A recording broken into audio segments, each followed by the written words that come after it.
Voici, avec quelques membres de la famille royale anglaise, le général Lord Gort, commandant en chef des troupes britanniques en France.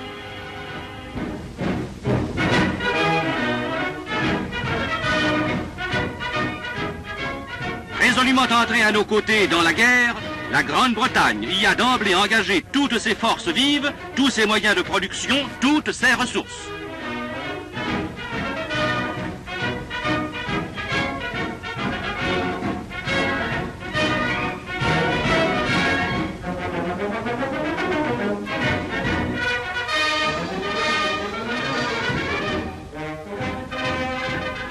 À l'entente cordiale, s'est substituée bien plus rapidement et bien plus puissamment encore qu'en 1914, une union indéfectible, chaque jour prouvée, chaque jour agissante.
Soldats de France, gars de chez nous, qui de toute votre vaillance allez une fois de plus écrire dans l'histoire ce que c'est que l'amour et la défense de l'honneur et de la liberté. Braves et bonnes gens de chez nous, qui dans tant de vos douces familles assemblez déjà les souvenirs et les transes de 3 guerres. Regardez avec toute votre affection, avec toute votre confiance, ces jeunes et robustes soldats anglais, leur matériel, leurs armements magnifiques. D'un flot ininterrompu et toujours grandissant, jour par jour, heure par heure, ils viennent mettre aux ordres d'un général français, le général Gamelin, ils viennent jeter au-devant de notre commune victoire, de notre commune libération, tout ce que peut nous donner du meilleur de sa robuste jeunesse, de la production de ses prodigieuses usines, de ses réserves de toute nature, le plus grand empire du monde, plus que jamais notre allié.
son arrivée aux armées, le lieutenant-général duc de Windsor, que l'on voit ici accueilli par le général Blanchard, a tenu à faire à plusieurs de nos états-majors une visite de courtoisie.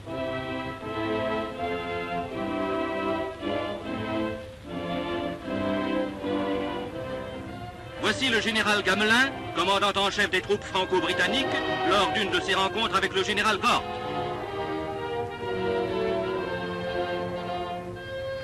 Une parfaite entente et la plus franche cordialité rapprochent depuis le premier jour les deux grands chefs. À l'union des plus hautes vertus militaires s'ajoute ainsi l'union des sympathies les plus compréhensives pour le mieux de notre victoire, pour le mieux de la sauvegarde de la terre de France.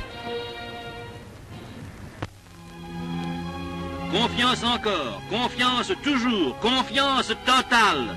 N'en donnerait-on pour preuve que la plus chantante, la plus aimable, les vendanges, qui, ainsi que les récoltes, ont été faites dans toute la France, telles qu'on le voit ici, en Champagne, puis en Alsace, par des soldats jeunes, dont l'armée française put largement disposer, tant est assurée sa forte sécurité aux frontières.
Quand la fraternité d'armes franco-britannique nous aura rendu le bonheur de boire et de rire heureux chez nous, comme ils seront plus que jamais délectables ces vins millésimés de la guerre, et tout particulièrement les crus fameux d'Alsace, les vins de la frontière que symbolise pour tous les cœurs français l'Alsace et Strasbourg. C'est pourquoi, en cette fin d'octobre, le président de la République a tenu à témoigner au maire de Strasbourg, M. Frey, de même qu'à la noble capitale alsacienne, qu'une fraternelle sollicitude incita à faire évacuer, de la toute particulière attention du gouvernement.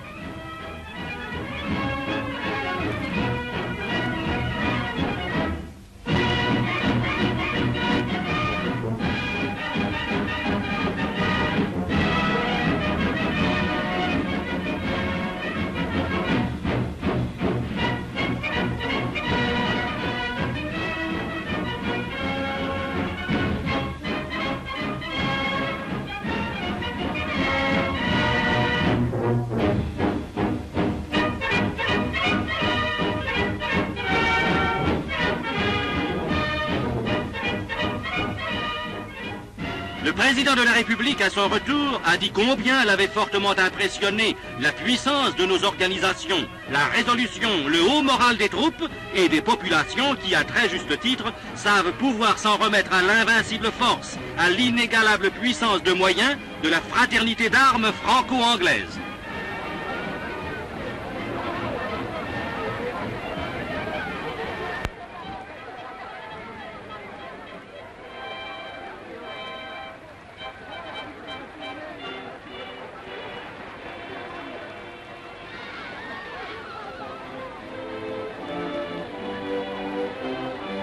Cette fin d'octobre également, le lieutenant-général duc de Windsor, poursuivant ses visites en si franc et si efficace échange de sympathie, s'est rendu sur la ligne Maginot. Quel que soit là où les saisons, la maîtrise des Alliés ne fera que s'affirmer avec le temps, sur terre, dans les airs et sur mer.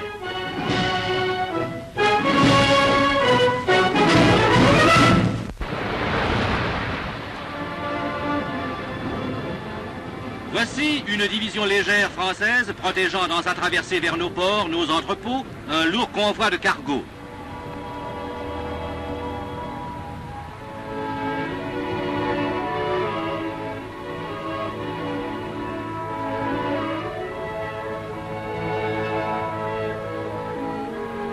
Au passage, elle croise un transport américain voguant seul vers les États-Unis.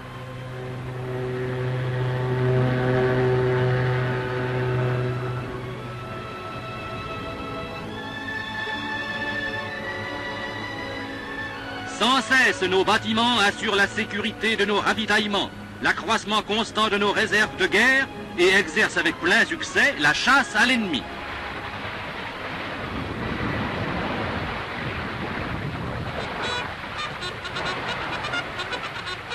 Voici un de nos sous-marins vainqueurs. Il saisit en pleine mer et contraignit à aller se livrer à Casablanca un fort cargo allemand.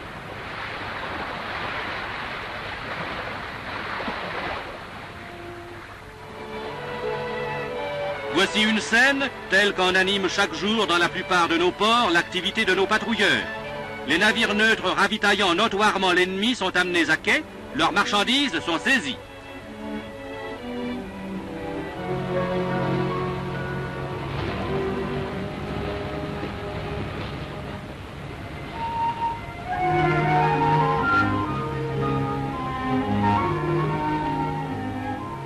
En quelques 50 jours de guerre, c'est par centaines de milliers de tonnes que les flottes anglaises et françaises ont saisi minerais, matières premières et vivres, privant ainsi l'ennemi de possibilités de durée qui reste au contraire l'apanage des Alliés et chaque jour davantage. 20 au moins des 60 sous-marins dont l'Allemagne disposait pour s'opposer au blocus ont été déjà envoyés par le fond. Confiance encore et toujours. Matériel, usines, réserves d'or et réserves de toute nature sont et resteront de loin les plus abondants dans le camp des Alliés. Nous vaincrons parce que nous sommes les plus forts.